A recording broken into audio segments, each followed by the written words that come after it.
Esto es Cara a Cara con Richard Molina. Esto es Cara a Cara con Richard Molina. Esto es Cara a Cara con Richard Molina. Esto es Cara a Cara con Richard Molina. ¿Cómo les va? Gracias por acompañarnos en esta oportunidad cara a cara frente a un espacio que hoy nos va a permitir conocer más allá de la figura, sino el personaje completo y sobre todo su visión en torno al Ministerio Público. Gracias por darnos esa oportunidad de estar en este momento junto al Fiscal General de la República, don Carlos Díaz Sánchez, que nos ha abierto este espacio para conversar acerca de muchos detalles que creo que los costarricenses quieren conocer, y por supuesto que le agradecemos a la Oficina de Prensa del Ministerio Público por abrirnos ese espacio. Don Carlos, gracias por darnos la oportunidad. Gracias a usted, don Richard, por más bien la oportunidad que nos da. ¿Quién es usted, don Carlos? Carlos Díaz es un fiscal de carrera. Tengo 25 años de ser fiscal. Inicié el 1 de enero de 1998 como fiscal auxiliar en la Fiscalía Adjunta de Limón. Alguien me contó por ahí que lo recordaban a usted en la Facultad de Derecho como una persona siempre muy serena, muy tranquila, de verbo calmado y de pensamiento agudo. ¿Ha cambiado ese estudiante a este profesional?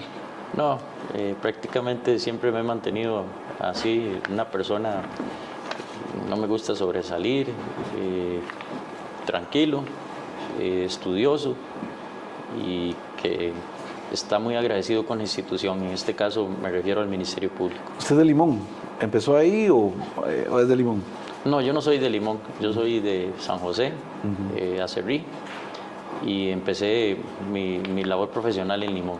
Vaya, bravo, un reto importante para un joven, ¿verdad? Sobre todo por el matiz de esa provincia que de la fecha acá también tiene características muy particulares en cuanto a criminalidad. Sí, efectivamente, Limón es, bueno, yo lo consideré una gran escuela desde todo punto de vista. Limón siempre se ha mantenido como una provincia que ha presentado, digamos, en cuanto a niveles de criminalidad, quizás los más altos del país. Y como le digo, eso fue una buena escuela en aquel momento para aprender de todo tipo de delincuencia. Usted se postuló, pero ¿esto es un premio o un castigo? Ser fiscal general de la República en estos momentos. Le digo porque el anterior fiscal ahí, Warner Molina, le dijo a los magistrados que el nombramiento tenía un efecto, que era la acumulación en ese momento de 6.000 investigaciones varadas por falta de prueba técnica y la ausencia de ese líder. Entonces es un volumen de trabajo enorme. ¿Castigo o premio? Es un premio que me da la vida. En realidad yo lo veo como un premio y sobre todo como un reto. Creo que tenemos que hacer todavía mucho por el Ministerio Público y por la ciudadanía. Recobrar la confianza, recobrar niveles de seguridad que teníamos anteriormente y es por eso que vamos a trabajar. Don Carlos, política criminal. Yo quisiera que usted le explicara a la gente desde su perspectiva qué es la política criminal para Carlos Díaz, el fiscal general, y cuál va a ser la aplicación a favor de la ciudadanía. Bueno, el Ministerio Público en mi gestión va a estar abocado en una política de persecución penal prácticamente enfocada o polarizada o gerenciada en 4 pilares. El primer pilar va a ser el de las columnas territoriales, que son las fiscalías que, digamos, que se encuentran a lo largo de todo el país y que ven generalmente la delincuencia convencional. En esas nos vamos a enfocar en descongestionar las mismas y atacar el rezago. También tenemos otra gerencia que se refiere a la columna de crimen organizado, en la cual va a estar precisamente también bajo el mando de un líder, y en esa se va a ver el narcotráfico o se va a conjuntar con la Fiscalía de Narcotráfico que ya existía, pero va a trabajar también de la mano con la nueva jurisdicción especializada en delincuencia organizada. Y esto va a conformar lo que se llama la Fiscalía Adjunta de Crimen Organizado. Existe otra tercera fiscalía, bueno, que ya funcionaba bajo ese modelo de columna o de rectoría por una sola jefatura, que es la de Probidad, Transparencia y Anticorrupción. Y finalmente, la última columna es la que atiende todas las poblaciones vulnerables, por ejemplo, población indígena, por ejemplo, delitos ambientales, cualquier delito que tenga relación con género, etc. Esa va a ser gerenciada también por una persona. La delincuencia le lleva una enorme ventaja a la institucionalidad. La delincuencia evoluciona constantemente. Un jefe del OIJ me decía que una banda liderada por unos famosos personajes de los barrios del sur pasaron de ser vendedores de drogas a manejar estafas telefónicas dentro de los sistemas penitenciarios donde estaban recluidos. Eso es una dificultad. ¿Cómo adaptarse a los nuevos tiempos cuando la delincuencia imagina tantas cosas y tan rápidamente? Ahora escuchábamos en San Carlos la modalidad de meterse en una casa y obligar a las familias a vaciar las cuentas, no llevarse nada, sino que hacerlo todo. Los frenteadores cada vez son más. Las estafas telefónicas, el OIJ había hablado de números millonarios. Entonces esa evolución frente al estatismo, frente a la falta de respuesta rápida. Don Carlos, ¿cómo se enfrenta a eso? Porque usted es una persona colmilluda en el Ministerio Público y usted sabe bien que la delincuencia parece que va ganando en cuanto a esos movimientos, pero jugar con las cartas que tenemos actual no es tigre amarrado contra burro suelto, más bien burro amarrado contra tigre suelto. En cierta manera sí, usted lo logra observar bien. La inversión que hemos hecho en seguridad todavía no es suficiente para atacar toda la criminalidad. Nos preocupa todas esas delincuencias que usted ha mencionado, por ejemplo, todo lo que tiene que ver con ciberdelincuencia, que tenemos que actualizarnos nosotros, también aprender de criptomoneda, tenemos que aprender de aplicaciones tecnológicas, etcétera. Tenemos que, por ejemplo, aprender cómo se está moviendo el narcotráfico, cómo se paga ahora, que puede ser en efectivo, pero ahora en algunos casos hemos detectado que se paga hasta con la misma droga. Vemos modalidades completamente diferentes y a veces sí sentimos esa percepción de que estamos un poco atados, pero creo que en el Ministerio Público el principal insumo es el personal y es gente muy inteligente también, de mucha experiencia, y nos vamos a ir adaptando a todas las delincuencias. Para eso contamos también con la ayuda, por ejemplo, de los diferentes cuerpos policiales e incluso organismos internacionales. Algunos dicen que la Fiscalía debería ser independiente. Esto es un órgano que depende del Corte Plena, es lo que entiendo así. A su criterio, ¿debería ser un órgano independiente? La Fiscalía es independiente, completamente. Es un órgano completamente independiente al Poder Judicial por cuestiones, digamos, administrativas, pero meramente administrativas, es que no somos completamente independientes. Pero en cuanto a nuestra función, que es el ejercicio de la acción penal, el cumplimiento de la ley y la Constitución, somos completamente y absolutamente independientes. ¿Y esa independencia administrativa sumaría o no sumaría?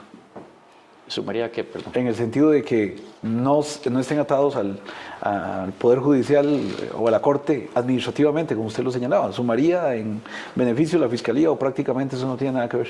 No nos afecta de ninguna manera. Don Carlos, ¿cuál es el volumen de casos que tiene? Les citaba 6.000 investigaciones que estaban varadas, pero ¿cuál es el volumen de casos que tiene la Fiscalía al año? ¿Maneja ese número? Sí, son entre 70.000 y 80.000 expedientes que ingresan al año. ¿Cuántos fiscales hay? Bueno, el total personal del Ministerio Público son como 1.300 personas y creo que de esos menos de la mitad, o tal vez unos 500 son fiscales. Estamos hablando de que la media por fiscal podrían ser de unos 3.000 expedientes, o estoy haciendo un cálculo muy alto. ¿Cuánto? No, muy alto. La media por fiscal está entre 250 a 300 expedientes por fiscal, lo cual es bastante voluminoso para una sola persona. ¡Wow! ¿Se puede pedir en este momento de tanta situación económica más fiscales? ¿Usted cree que es urgente incorporar más elementos a la Fiscalía? Sí, sí es urgente.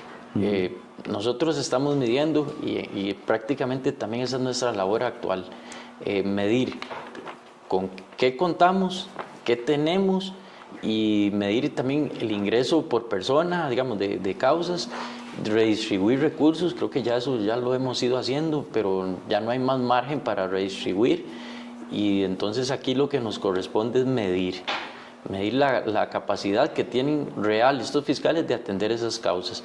Pero yo diría que la necesidad de recursos no es solo en el Ministerio Público, es en lo que tenga que ver con seguridad a nivel general. Mira que yo en cuanto al tema de seguridad pienso más en un todo. Cuando uno ve el fenómeno del narcotráfico, no sé si usted lo califica como yo, como un fenómeno. Sí, claro. Uno ve que hay características que no pueden ser únicamente reprimidas, sino prevención sobre todo. ¿Dónde está el componente prevención en este momento como fiscal general que usted lo vea presente? Yo me acuerdo que antes había esfuerzos porque los chiquillos tuvieran conciencia a través del DARE. Yo no sé si usted acordará, usted es como de edad más o menos, prevención del delito, pero ahora uno ve ausencia de esas medidas. Y suma otro elemento, hay tierra de cultivo donde, como en Punta Arenas, no hay fuentes de empleo, no lo justifico, sino pongo en el escenario estos elementos, y hay oportunidad de generar grandes riquezas en muy poco tiempo para gente que no tiene ningún tipo de formación. Entonces yo lo veo como un todo. ¿No siente usted que está un poco atado la parte represiva a una falta o a una ausencia de política social importante para combatir como un todo la criminalidad? Efectivamente, usted lo ve bien, don Richard, esa es la situación. Vamos a provincias y yo recientemente hice una visita a Limón con el ministro de Seguridad y se armó todo un operativo bastante grande. ¿Y qué es lo que uno observa? Observa la pobreza, observa la falta de oportunidades, porque uno mismo estando en el lugar, usted dice, ¿dónde trabajan o dónde hay fuentes de trabajo para tantas personas? Porque no son pocas, son muchas, y todo esto es integral definitivamente, tal y como usted lo ha indicado. Uno ve las calles y de todo, don Carlos, uno ve la infraestructura, uno ve hasta la pintura de las casas, y uno ve que hay un ambiente propicio para generar otro tipo de acciones. Lo que pasó en Colombia, donde llega un Robin Hood y empieza a hacer cosas y la gente siente que hay un remedio y una sustitución del poder constitucional, y en esa ausencia ocurre. Lea usted igual que yo que hay una ausencia de poder real en efectos sociales y que lamentablemente esa ausencia la ocupan grupos criminales. Sí, efectivamente, hasta incluso cuando vemos, por ejemplo, objetivos de persecución o supuestos líderes de los delincuentes en esas provincias, usted ve que es una persona que hace un alarde o que ostenta de verdad un nivel económico, y que las personas con las que se rodea son jóvenes, e incluso hasta la mayoría menores de edad. Ahí es donde usted ve que efectivamente se materializa todo eso que usted nos indicó. No sé si recordará a memoria cuál es la mayor o cuál es el delito que más se persigue en el país. No sé si tiene una estadística, si son estafas, si son delitos financieros, si es narcotráfico. No sé si recuerda el ranking, diríamos nosotros los periodistas. Ese dato no lo tengo. Ajá. Pero definitivamente creo que tienen relación siempre con delitos de contenido patrimonial. Eso creo que es el principal, pero todo esto viene aparejado obviamente con las drogas, el narcotráfico. ¿Por qué es que se dan los delitos patrimoniales? ¿Por qué? Porque generalmente ocupan dinero para consumirlas, son personas que ocupan dinero para consumir drogas. Entonces, de alguna manera tienen que conseguirlo. Muchas veces la misma droga, si tenía algún trabajo, los lleva a que lo pierdan, o si estudiaban también, a veces pierden el estudio por las drogas, y todo está aparejado. Si bien podría yo casi que decirle que el ranking lo encabezan los delitos patrimoniales, pero todo esto tiene una génesis que tiene que ver también con el narcotráfico. ¿Usted no está de acuerdo con la legalización de la marihuana? No, señor, no estamos de acuerdo. ¿Por qué?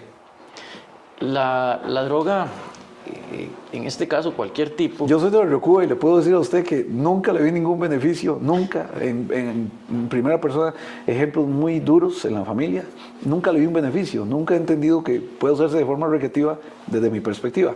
Hay otros ángulos, pero el fiscal general, ¿qué piensa? No, es que es la misma percepción. ¿Cuándo le ha visto usted un beneficio positivo a una droga? E incluso, por ejemplo, usted ve que es bastante criticado incluso hasta el mismo cigarrillo. La Caja Costarricense del Seguro Social tiene genera su publicidad para que las personas no fumen, generan hasta concursos para que no fumen. A nivel de cigarrillo, que esto es permitido. Incluso se dice que el alcohol también. El alcohol es terrible. Usted pasa por la estación de trenes del Pacífico y ve a los famosos chichipates, lo que llaman unos chichipates tirados ahí. Antes lo atendía la Cruz Blanca, usted tal vez recordará, o está muy joven, yo sí me acuerdo de la Cruz Blanca, ahora no. Y el alcohol ha causado esos desastres en la sociedad. Estamos entonces para más drogas legales, en una sociedad como la nuestra que creo que no está tan avanzada. No, para nada. Más bien, y como le digo, el consumo de drogas, el consumo de alcohol, todo esto, ¿qué genera? Bueno, genera que las personas dejen sus trabajos, genera adicciones, genera que nuestros jóvenes dejen incluso el deporte, que después cuando ya entran en adicción, genera que ellos necesiten recursos, que cuando no teniendo un trabajo y estando involucrados en las drogas tengan que buscar esos recursos. ¿Y a qué los lleva esto? A cometer delitos. Por eso es que no estamos de acuerdo con la legalización de la marihuana ni ninguna otra droga más, tal y como usted lo ha señalado. Qué tragedia, señor fiscal, ver que las cárceles están llenas de gente joven, en edad productiva. El promedio, según Adaptación Social, viene entre los 24 y los 35 años, la mayor cantidad de personas privadas de libertad. Esto no es un fenómeno único de Costa Rica, es un fenómeno muy parecido en el mundo. Pero esto habla de que estamos haciendo algo mal con la sociedad y esa gente. Pero ese también es esa frustración de muchos. No voy a justificar porque nosotros venimos de otras latitudes. A nosotros nos enseñaban que si uno quería algo se lo tenía que ganar. Pero ahora hay tantas puertas donde la gente ve tanto dinero y aunque la gente diga que no, hay espacios que promueven la delincuencia. La promueven abiertamente. El hacer las cosas rápidas y obtener beneficios. Ese discurso va en contra del trabajador que se levanta temprano, tiene que ir a trabajar y a fin de mes llega nadando con el sueldo en un país tan caro. Esas son realidades que definitivamente uno dice, ¿cómo le entramos a esa juventud? ¿Cómo le cambiamos ese chip? Si muchas veces tenían el eslogan, mejor una vida corta y llena de dinero que no una vida larga y llena de pobreza. ¿Cómo hacerlo? Eso es lamentable, Richard, porque definitivamente esa es nuestra realidad. Si usted ve también la cantidad de homicidios, por lo menos los que tienen que relación con ajuste de cuentas, como lo llaman popularmente, usted ve que son muchachos jóvenes y que obviamente tienen algún tipo de relación con el narcotráfico. La expectativa de ellos a veces no pasa 25 años. Y de verdad que ahora es un lujo más bien llegar a una edad como la que uno tiene, en donde usted todavía tiene una expectativa de vida. Pero definitivamente estas actividades delictivas resultan preocupantes y sobre todo para los jóvenes, que se deslumbran por las cuestiones materiales de manera fácil. Usted no viene a hacer magia. ¿Perdón? No viene a hacer magia, no puede hacer magia. ¿Cuál es su objetivo? ¿Cómo se ve usted cuando ya toque entregar un informe? ¿Cómo va a ser este Ministerio Público? Esperamos que sea un Ministerio Público, bueno, descongestionado, y con esto me refiero a que tengamos más capacidad de reacción. Actualmente el volumen de los expedientes nos están ahogando el personal. Esto produce en ellos incluso hasta el síndrome del trabajador quemado. En algunos funcionarios ya no dan abasto, pero estamos trabajando en eso. Vamos a trabajar por descongestionarlas, por dar un mejor nivel, en este caso de vida o de calidad de vida, incluso a nuestros trabajadores, que eso no lo podemos dejar de vista. Podemos exigir más resultados, pero ¿a qué costo? Y en eso también estamos trabajando, para que el ambiente laboral del Ministerio Público mejore, y si aquí mejoramos el ambiente laboral, por ende va a mejorar la calidad del servicio que nosotros brindamos. Pero yo soy creyente de que los trabajadores felices hacen las cosas mejor. Es una teoría sencilla. Vamos a regresar después del corte comercial hablando de los casos pendientes. Cementazo, Cochinilla, Trocha, Diamante. Estamos con el fiscal general, esto es Cara a Cara. Gracias por acompañarnos y por darnos la oportunidad de estar en su sintonía. Volvemos.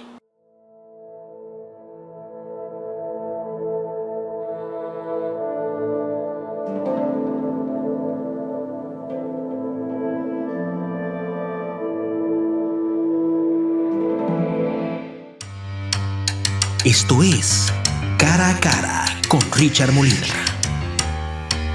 Esto es Cara a Cara con Richard Molina.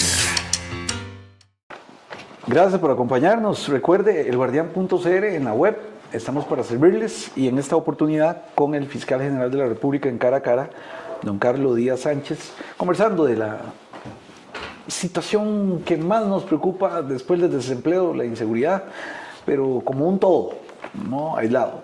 Y ahora vamos a entrarle a los casos grandes. Don Carlos, usted hablaba de una saturación de algún síndrome del empleado quemado, que yo comparto también, pero la ciudadanía exige cumplimiento rápido.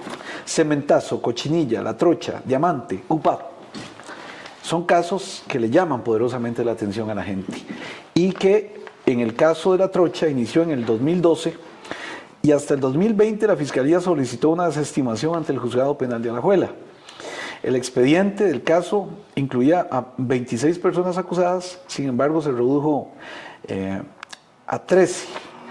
Entonces la gente queda con ese sabor en la boca inicial.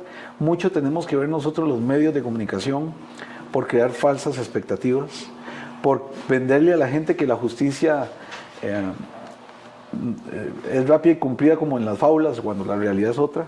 Hay un debido proceso y hay que cumplirlo. Pero, ¿es una percepción o es que el Ministerio Público se ha alerdeado mucho en estos casos que les citaba?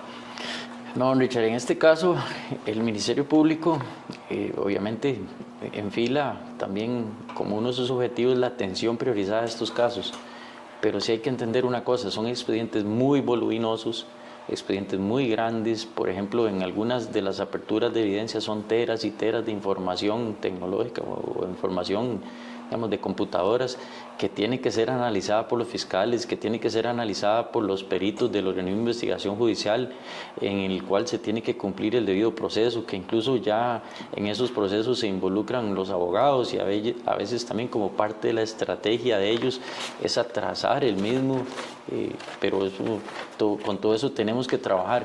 Como le digo, son expedientes tal vez muy grandes, de los cuales a veces sí desbordan nuestras capacidades, pero como le digo, son una prioridad también para el Ministerio Público. Yo le pido que me acuerde, el caso de La Trocha ya está elevado a juicio, ya va para juicio, ya tiene fecha, porque, perdóneme, pero no lo recuerdo.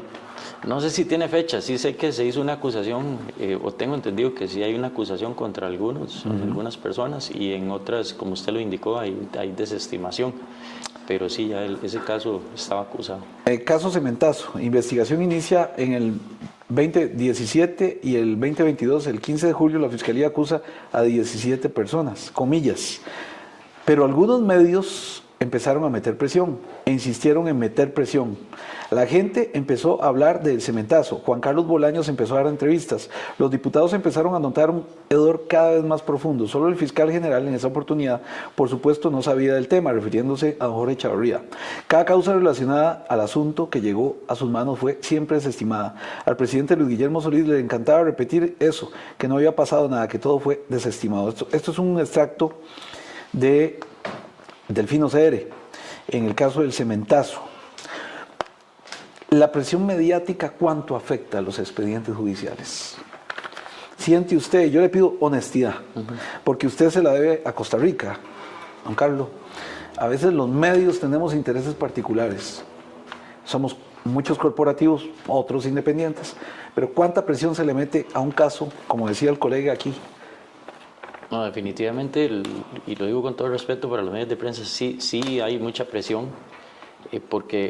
y sobre todo porque a veces pensamos que esos casos son sencillos y que un año es suficiente, o 2 años, o 3 años, y en realidad, como le he indicado, son expedientes con muchos folios, con mucha información, en donde incluso por más que quisiéramos, a veces no podemos contar con la prueba que requerimos en el momento, porque depende la producción de la misma de otros entes, por ejemplo el organismo de investigación judicial u otra institución, y dependemos de todo eso.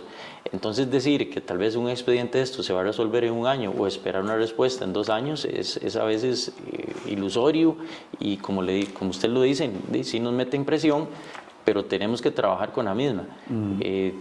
Sí, nos enfocamos a los mismos y damos nuestro mejor esfuerzo. Desearíamos, ojalá, que en menos de 1 año un caso esté resuelto, pero eso es prácticamente ilusorio. Sí le digo porque de pronto usted me acaba de contar que estos podríamos calificarlos como casos de tramitación compleja. No sé si es así. Son casos donde debe reunirse mucha prueba y el análisis. Y uno pensaría que es un fiscal, don Carlos. El ciudadano tal vez piensa que es un fiscal que está examinando solo un expediente, pero ese mismo fiscal a veces tiene 10 o más expedientes al mismo tiempo y todos con la urgencia de resolver. Esa es la realidad.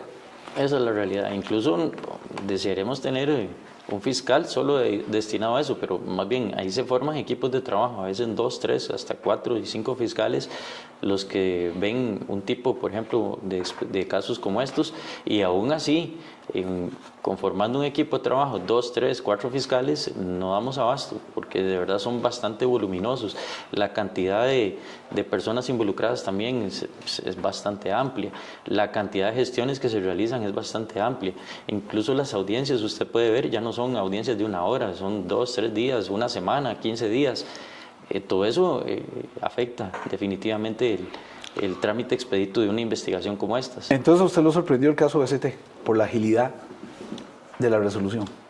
No, ese caso no me sorprende porque fue tramitado en la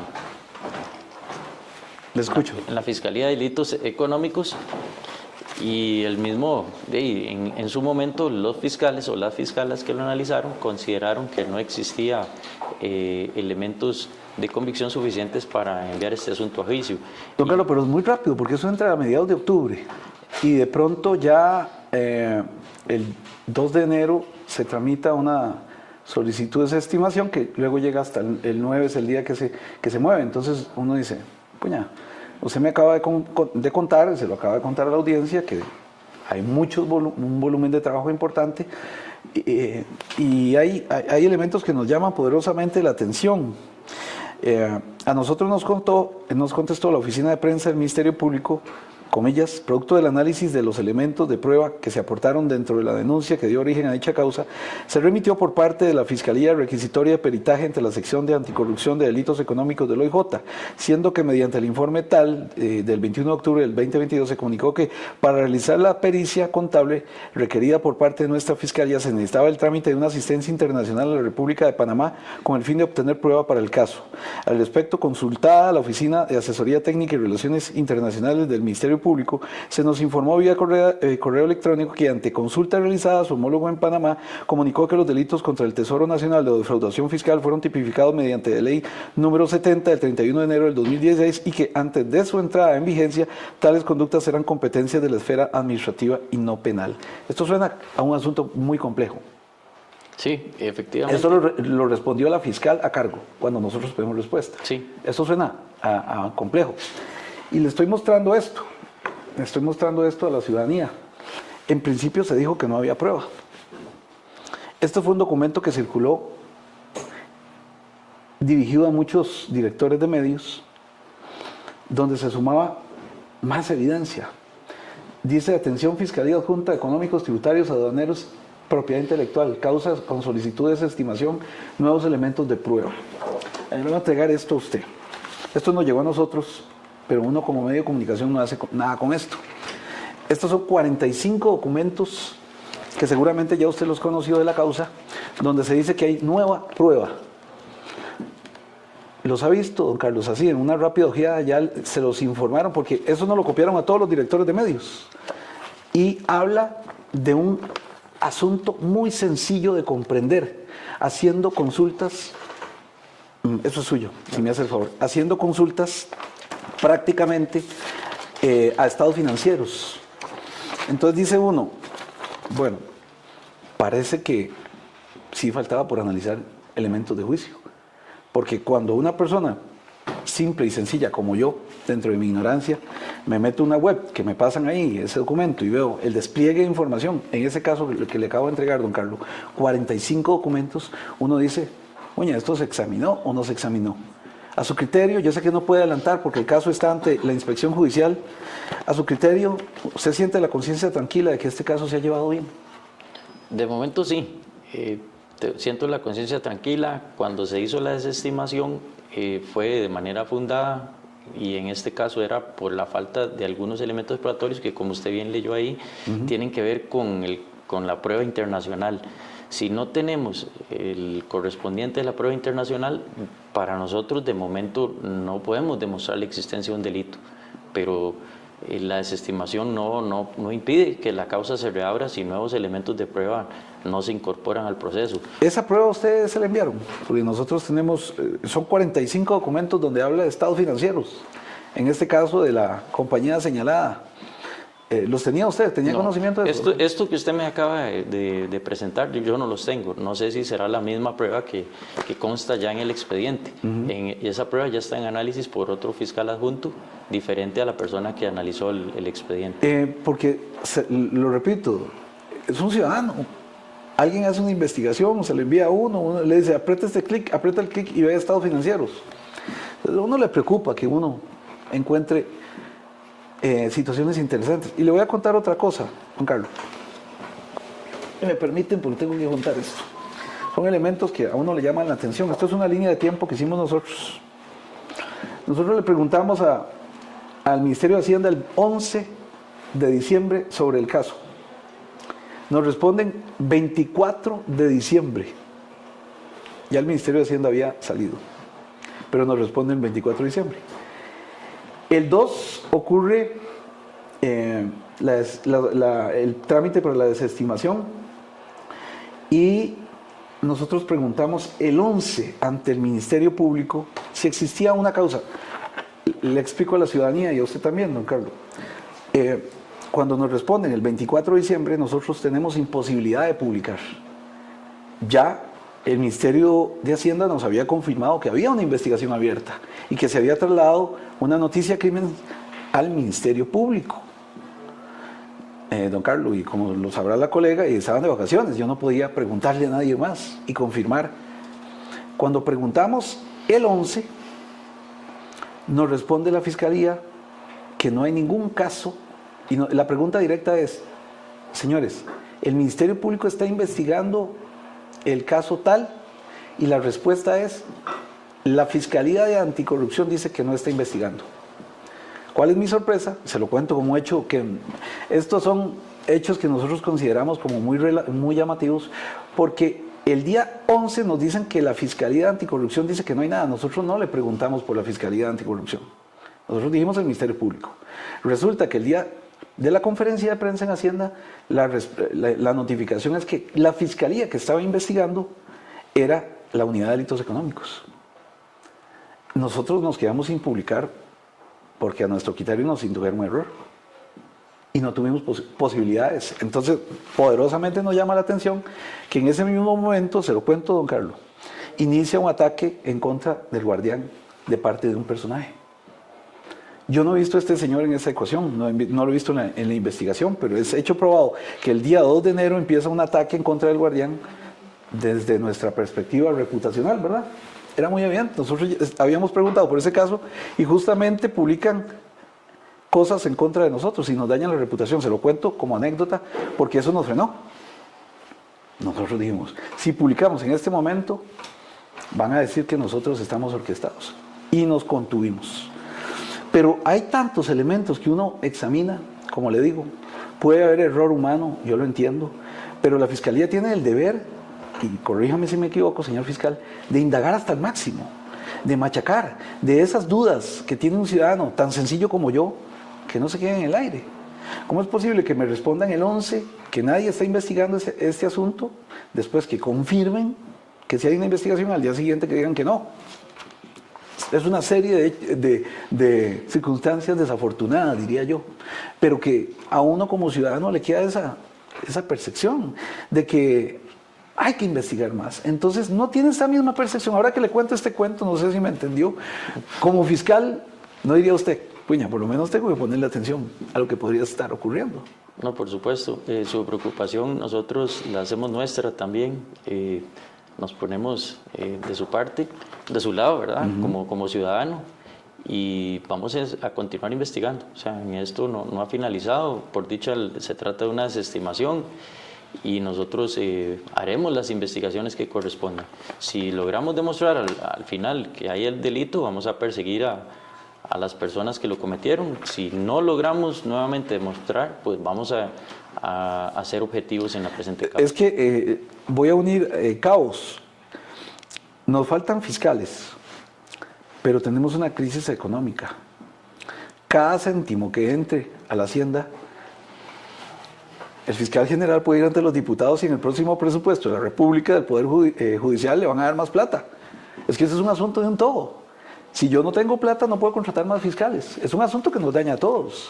No digo en este caso particular, porque le pregunto, ha sido muy sonado el caso que se menciona, pero ¿qué pasó con los otros dos casos? ¿Qué noticia tiene usted? ¿Los desestimaron o están investigándolos? Perdón, ¿cuáles otros dos casos? Hacienda denuncia 3 casos, que ellos califican como megacasos. El BCT es uno de ellos, pero había 2 más. ¿Qué pasa con esos casos? ¿La Fiscalía está investigándolos o los desestimó? No, tengo entendido que todavía están en investigación. ¿No se han desestimado? No, señor. Ok. ¿A usted le preocupan los delitos hacendarios? Por supuesto. Incluso tenemos fiscales dedicados a eso en este momento. Hay una batería de fiscales especializados en delitos económicos y es también una de nuestras prioridades. Incluso de las primeras reuniones de seguimiento que yo he hecho de casos en específico fue con esa batería de fiscales. ¿Cómo recuperar la credibilidad de la Fiscalía? Está muy golpeada. Si usted lee redes sociales, opinión pública y le pregunta a la gente en términos generales, no solo de la Fiscalía, tengo que ser correcto, creo que del Poder Judicial, aunque los índices señalan, pero el día a día parece que están en contra. ¿A usted le preocupa eso, que la gente no tenga confianza en la Fiscalía? Por supuesto. El Ministerio Público es un ente objetivo, es un ente que tiene que ser transparente, un ente que tiene que demostrar que es... Permítame eso, yo se lo tengo por aquí. Que es implacable en la persecución penal y a eso nos enfocamos con objetivos y con trabajo y definitivamente buscamos siempre que la ciudadanía confíe en nosotros, confíe en nuestra función como actores penales y que vamos a hacer cumplir la ley y la Constitución. La recuperación de esta confianza tiene mucho que ver con las condenas. Si en un caso como la Trocha no hay culpables, la gente va a decir que algo pasó. Y usted hablaba de un componente que me gustaría que conversáramos. El componente que no tienen todos los ciudadanos, que es un cuerpo de abogados. Cuando se tiene plata puede tener uno muchos recursos a favor. Pero cuando uno ve que la justicia no es igual para todos, porque no todos tenemos el mismo acceso, ¿no tendrá que buscarse también alguna forma de equiparar ese sentido, de acortar tiempos? Porque a una persona que no tiene excusas, que no tiene recursos, le dedican un defensor público y en 1 año o 2 años ya el caso está resuelto. Pero ¿qué pasa con la gente que no tiene recursos versus los que sí tienen recursos? No sé si me doy a explicar, señor fiscal. Sí, la justicia tiene que ser igual para todos. Pero es igual para todos. Sí, para mí sí es igual para todos. Lo que pasa es que si lo vemos en este tipo de procesos, los mismos, como ya usted mismo lo ha comentado, involucran diferentes factores que los hace que sean más complejos y esa situación nos vuelve también complejas las investigaciones, pero nosotros no hacemos ninguna distinción de ningún tipo en esos casos, ya sea se trate de personas con o sin recursos. Es complicado, ¿verdad? Que la gente pueda entender eso, porque una persona que lleve 10 años una causa, tiene que pagar abogados por todo ese tiempo. No cualquiera puede pagar un abogado. Don Carlos, presentar un recurso de amparo, la gente dice, cualquiera lo puede presentar. Si usted no tiene conocimiento, está listo. Un acto ante el contencioso administrativo cuesta un dineral. Estamos hablando de la realidad. Sí. Por eso le digo, mi percepción es que la justicia no es igual para todos. Hay los mecanismos necesarios para que sea igual para todos, de acceso para todos en las mismas circunstancias. Sí, los recursos son igual para todos y los accesos, por lo menos en materia penal, son igual para todos. Algunos los utilizan mal, por ejemplo, ya usted ha mencionado algunos casos, pero desde nuestra perspectiva los recursos son igual para todos. Finalmente,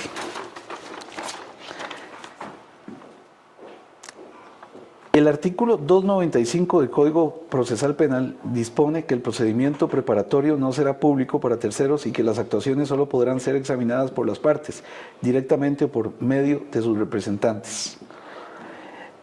En esta fiscalía se me informó que están investigando la revelación de un expediente que fue intercambiado entre la Dirección de Financiamiento de Partidos Políticos y la Fiscalía alrededor de la investigación de una supuesta estructura paralela a pesar de este artículo. La filtración le preocupa, porque aquí, en este caso, le comento, hubo un folio entero que los medios de comunicación tenían, de un expediente privado, y de acuerdo al artículo 295 eso no es permitido. Se lo cuento porque yo pregunté ante el Tribunal Supremo de Elecciones si yo podía tener acceso al mismo y me dijeron que eso no era de carácter confidencial. Se lo pregunté a la Fiscalía y me dijeron no, el 295 lo impide. Pero de pronto sale publicado. ¿No le preocupa a usted que haya filtración de casos específicos a la prensa? Por supuesto, lo que me preocuparía o lo que me preocupa es que sea o que venga del Ministerio Público, pero recuerde usted, don Richard, también que los expedientes son de acceso para las partes y me refiero en este caso para los abogados. En este caso la Fiscalía me informó que nadie sacó copias, que solo hubo un trasiego entre Fiscalía y Tribunal Supremo de Elecciones. Abrieron una investigación, pero es obvio que alguien tuvo que haberlo entregado. Es textual, usted lo ve en prensa, ponga ahí estructura paralela, Partido Progreso Social Demócrata, y ahí sale todo el detalle, sale hasta lo que se dice entrecomillado. Eso no se obtiene de la nada. Sí, ya usted, incluso de su deducción, usted menciona dos partes. A mí me preocuparía, y nosotros estamos abocados a cumplir el artículo 295 desde la Fiscalía. Nosotros no nos vamos a prestar para filtrar información, ya lo he dicho a otros medios, no nos vamos a prestar para shows políticos de ningún tipo y mucho menos para estar filtrando información que pueda perjudicar la investigación y a terceras personas. Sí, porque le cuento que, por ejemplo, pasó con el caso del presidente de la República. El presidente de la República no había sido notificado cuando ya en prensa se estaba manejando el expediente. Entonces uno dice, puña, ¿cuál es el respeto por el artículo 295? Que creo que los medios tenemos que ser respetuosos. ¿Debemos ser los medios respetuosos de la ley o no? Yo hasta donde, bueno, en este corto periodo yo he encontrado mucho respeto de parte de la prensa hacia la labor de nosotros. Cuando les decimos que no podemos informar, ustedes lo entienden perfectamente y como le digo, me preocuparía a nivel del Ministerio Público ese tipo de filtraciones y nosotros trabajamos en nuestros protocolos siempre para que eso no se dé en nuestro nivel. Finalmente, acento contra el actual gobierno. Le repito, la Fiscalía confirmó el 9 de enero que abrió una investigación en contra de la señora Chacón, hablo de la ministra de Salud, por el presunto delito de peculado. A esto se suma la causa contra el presidente de la República y hay algunas personas que dicen que la Fiscalía tiene el acento en contra de este gobierno. ¿Qué dice usted de eso? No tenemos ningún acento en contra de ningún... Bueno, yo en lo que llevo de gestión no tengo ningún acento en contra del gobierno. Por parte de la Fiscalía o el fiscal general, él tiene que llevar las investigaciones contra los miembros de los supremos poderes. Generalmente la mayoría de estas investigaciones derivan de denuncias que interponen los ciudadanos y en algunas, que son las menos, se abren de oficio. Pero esto no implica ningún acento ni de persecución contra este ni contra ningún gobierno. Nosotros vamos a ejercer la acción penal cuando corresponda y vamos a hacer cumplir la ley y la Constitución, pero siempre también respetuosos de la institucionalidad y mucho menos, reitero, don Richard, nos vamos a prestar para shows o persecuciones políticas. ¿Pero qué dicen los datos? La Fiscalía General de la República acumula 40 causas abiertas en contra de 9 funcionarios del Poder Ejecutivo. Así es, los números señalan que es el presidente de la República quien acumula la mayor cantidad de expedientes judiciales, con un total de 14, seguido por la ahora exministra de Salud, Jocelyn Chacón, con 5 causas. El ministro del MOP, Luis Amador, con 5. La ministra de Educación, 4 causas. 3, la ministra de Presidencia, Natalia Díaz.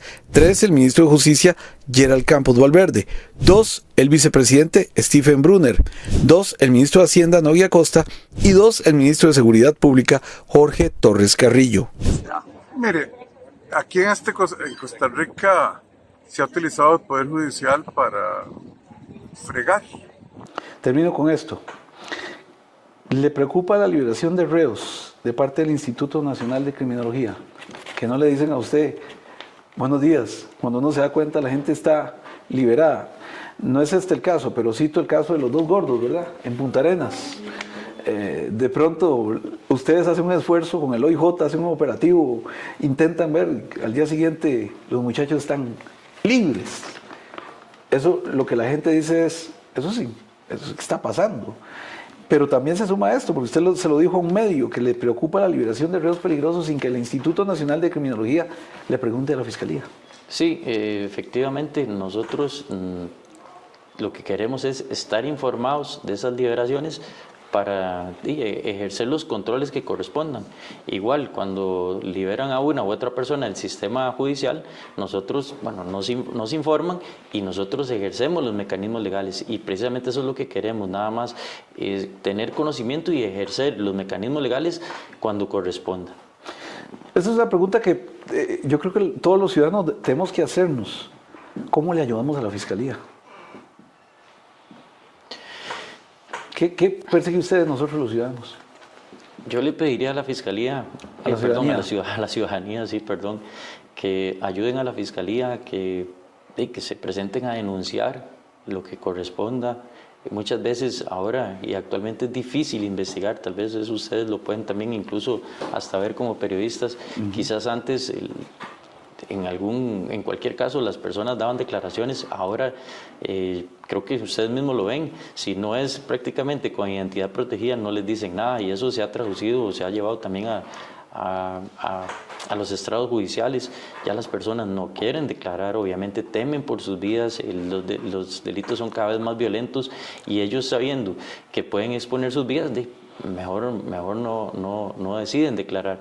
Pero también la ley, más bien el proceso nos da algunas facultades, y por eso es que nosotros le pedimos a la gente que colabore con nosotros, que sean testigos, que sean valientes, que aquí hay mecanismos de protección hacia ellos, y que nos colaboren dándonos la prueba, porque nosotros en la mayoría de los casos todas las investigaciones que se llevan a buen puerto es porque tenemos prueba que hemos logrado recabar, pero a veces esa prueba no la quieren decir, a veces no la quieren hacer llegar al proceso, y eso limita nuestra capacidad.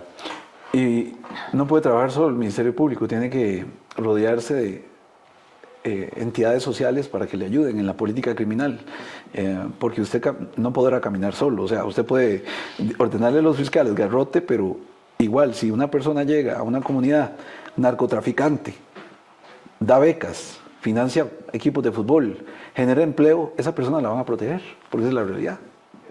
Efectivamente. No podemos trabajar solos, nosotros nos hemos unido con los diferentes cuerpos policiales, llámese OIJ.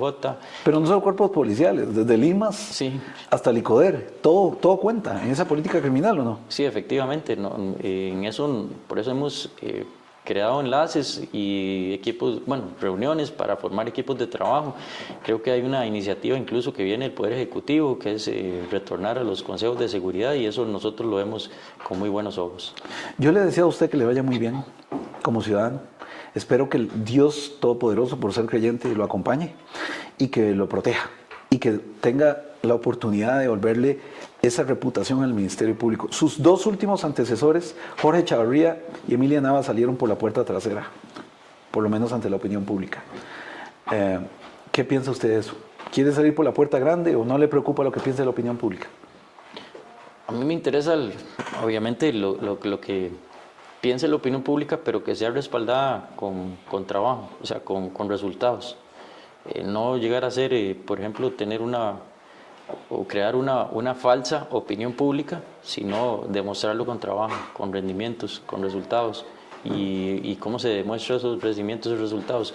con un país un poco más seguro. Pero en esto yo no estoy solo, todas las instituciones... Hay que tenerlo claro, ¿verdad? Que no debe estar solo, No, de hecho. para No nada. lo podemos dejar solo, usted tiene que irse acompañado de esa estructura social. Exactamente.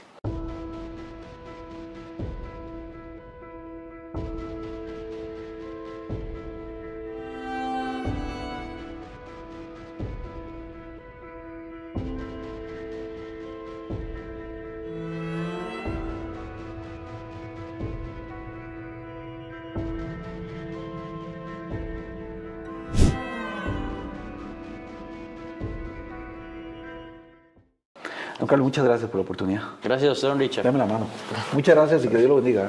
Igualmente. Gracias a ustedes por habernos acompañado. Esto es Cara a Cara. Nuestro próximo programa tendrá otro Cara a Cara con los personajes más importantes de Costa Rica. Nos vemos.